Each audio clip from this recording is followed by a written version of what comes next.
Could Donald Trump's biggest campaign mistake actually be having too many ideas? It sounds crazy, right? But stick with me, because this might just be the most fascinating twist in the 2024 election saga. Can you imagine a world where a 1,000-page policy document becomes a political liability? Well, folks, we're living in it. And at the center of this unlikely controversy is something called Project 2025. Never heard of it? Don't worry, because you are about to get a crash course in one of the most unexpected plot twists of this election cycle. Project 2025 was supposed to be a blueprint for conservative governance, a roadmap for the next Republican administration. But instead, it's turned into a political hot potato that even Trump himself is trying to distance himself from. What does it mean for the future of American politics? Let's rewind a bit. Project 2025 was born out of the conservative think tank Heritage Foundation. It's a massive document, nearly 1,000 pages long, filled with detailed policy proposals. Now, normally, these kinds of documents fly under the radar. They're usually only of interest to policy wonks and political insiders. But Project 2025? It's become a household name, and not in the way its creators intended. Here's the kicker. According to polls, almost 2/3 of voters have heard of Project 2025. And among those who know about it, the reviews are, well, let's just say they're not 5 stars. Only 14% of voters support it, while a whopping 47% oppose it. In key swing states like Michigan, Pennsylvania, and Wisconsin, those numbers are even higher.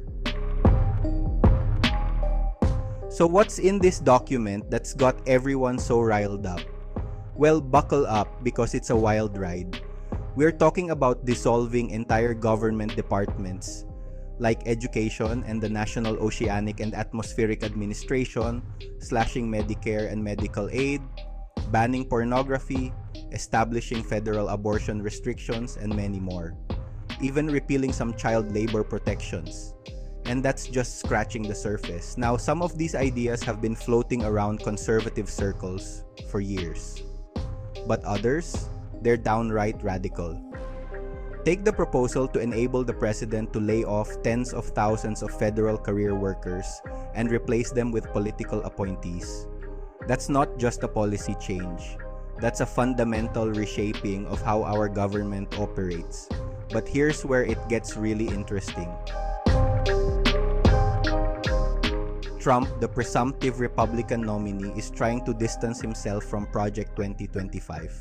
He claimed that he had no idea who was behind it and that some of the ideas in it are absolutely ridiculous and abysmal. But here's the thing, many of the people involved in creating Project 2025 worked in the Trump administration, some in high-ranking positions. So we've got a situation where a major policy document created by people closely associated with Trump has become so unpopular that Trump himself is trying to run away from it. It's like watching a political game of hot potato, and no one wants to be left holding this particular spud when the music stops.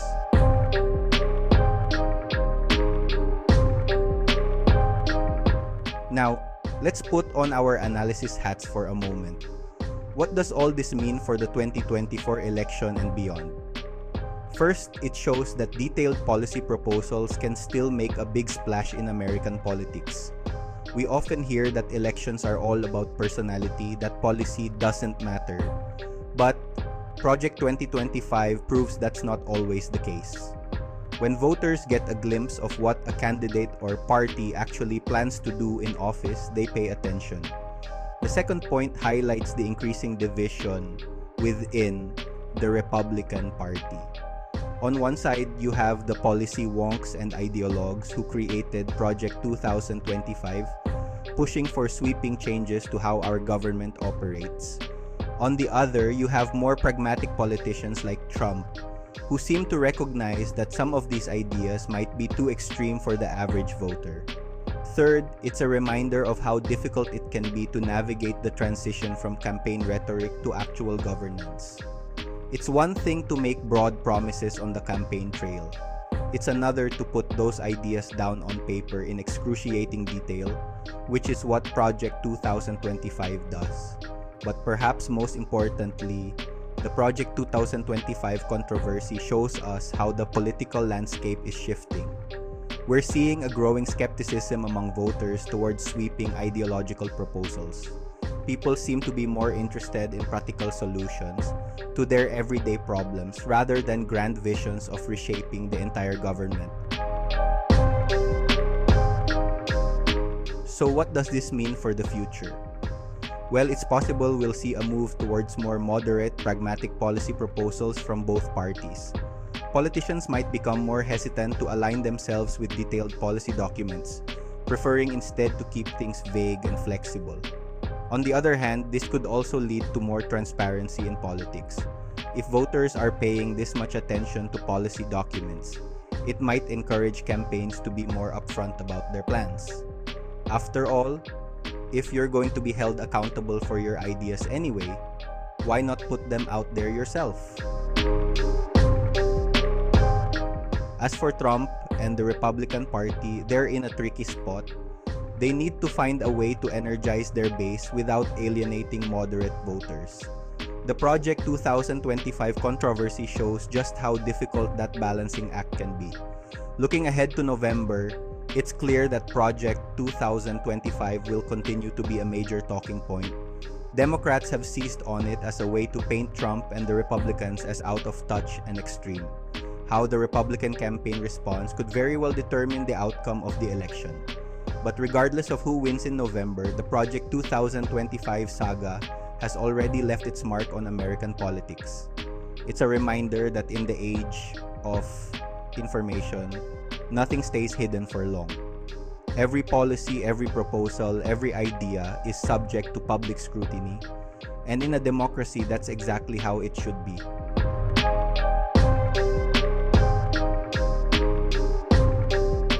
So, what do you think?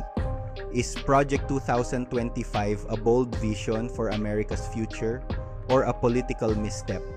How much should we expect politicians to detail their plans before an election? And what does this whole controversy say about the state of American politics? I want to hear your thoughts in the comments below. And if you found this analysis interesting, don't forget to like and subscribe to Opinionated Voice. We're always diving deep into the issues that matter, bringing you fresh perspectives on the events shaping our world. Next week, we'll be tackling another hot button issue, but I want to hear from you. What topic should we cover next? Let me know in the comments. This is Opinionated Voice, signing off. Remember, in a world of sound bites and snap judgments, it's more important than ever to stay informed, think critically, and form your own opinions. Until next time, keep questioning, keep thinking, and keep making your voice heard.